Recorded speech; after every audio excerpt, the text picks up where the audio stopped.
वैसे तो किसी भूत का आना अच्छा नहीं है।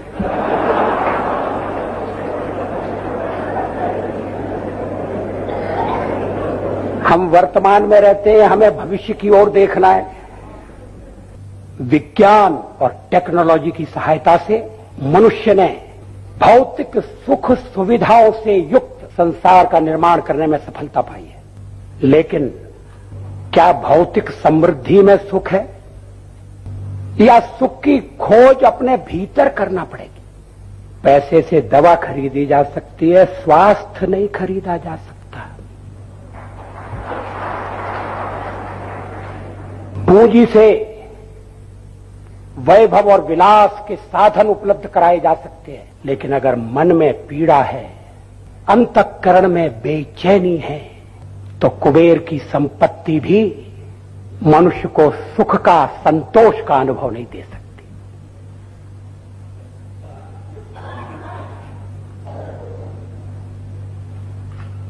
जिस विज्ञान और टेक्नोलॉजी ने इतनी प्रगति की है, अभी श्री प्रेमचंद दास उसका वर्णन कर रहे थे, मैं उसको दोहराना नहीं चाहता।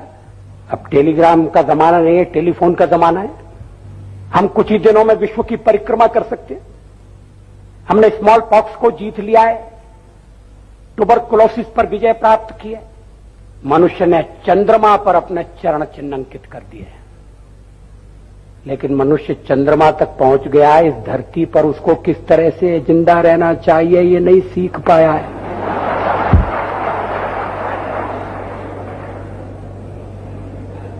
हम पक्षी की तरह से आकाश में उड़ सकते हैं, हम मछली की तरह से सागर में तैर सकते हैं, मगर हम इंसान की तरह से धरती पर नहीं चल सकते, जिंदा नहीं।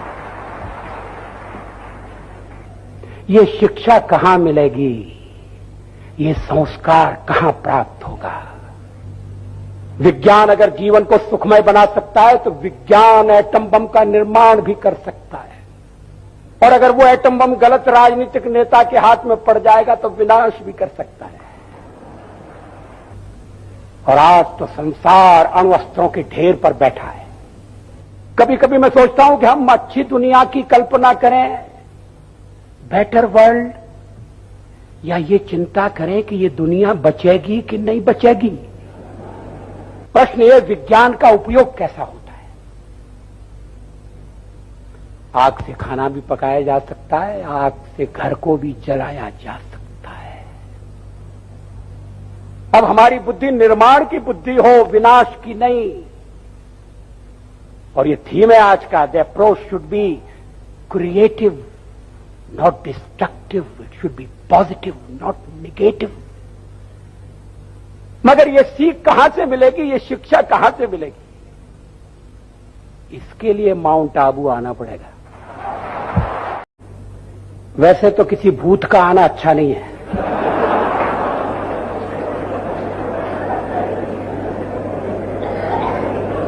हम वर्तमान में रहते हैं, हमें भविष्य की ओर देखना है। विज्ञान और टेक्नोलॉजी की सहायता से मनुष्य ने भौतिक सुख सुविधाओं से युक्त संसार का निर्माण करने में सफलता पाई है। लेकिन क्या भौतिक समृद्धि में सुख है, या सुख की खोज अपने भीतर करना पड़ेगी? पैसे से दवा खरीदी जा सकती है, स्वास्थ्य नहीं खरीदा जा सकता। पूंजी से वैभव और विलास के साधन उपलब्ध कराए जा सकते हैं, लेकिन अगर मन में पीड़ा है, अंतःकरण में बेचैनी है, तो कुबेर की संपत्ति भी मनुष्य को सुख का, संतोष का अनुभव नहीं दे सकती।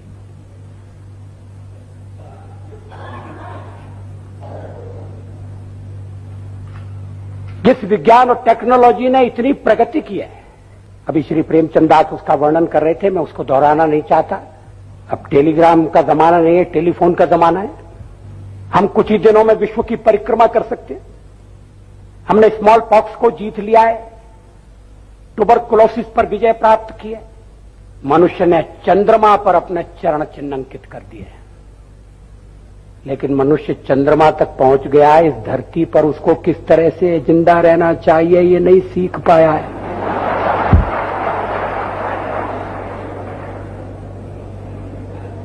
हम पक्षी की तरह से आकाश में उड़ सकते हैं, हम मछली की तरह से सागर में तैर सकते हैं, मगर हम इंसान की तरह से धरती पर नहीं चल सकते जिंदा नहीं।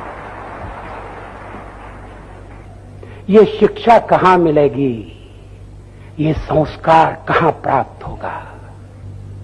विज्ञान अगर जीवन को सुखमय बना सकता है तो विज्ञान एटम बम का निर्माण भी कर सकता है, और अगर वो एटम बम गलत राजनीतिक नेता के हाथ में पड़ जाएगा तो विनाश भी कर सकता है।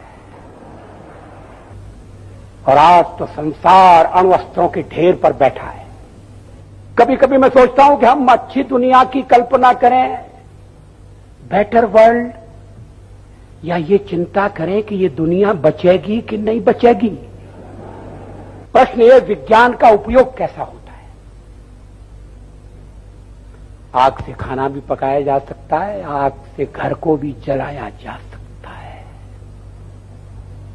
अब हमारी बुद्धि निर्माण की बुद्धि हो, विनाश की नहीं। और ये थीम है आज का, the approach should be creative not destructive, it should be positive not negative. मगर ये सीख कहां से मिलेगी, ये शिक्षा कहां से मिलेगी? इसके लिए माउंट आबू आना पड़ेगा।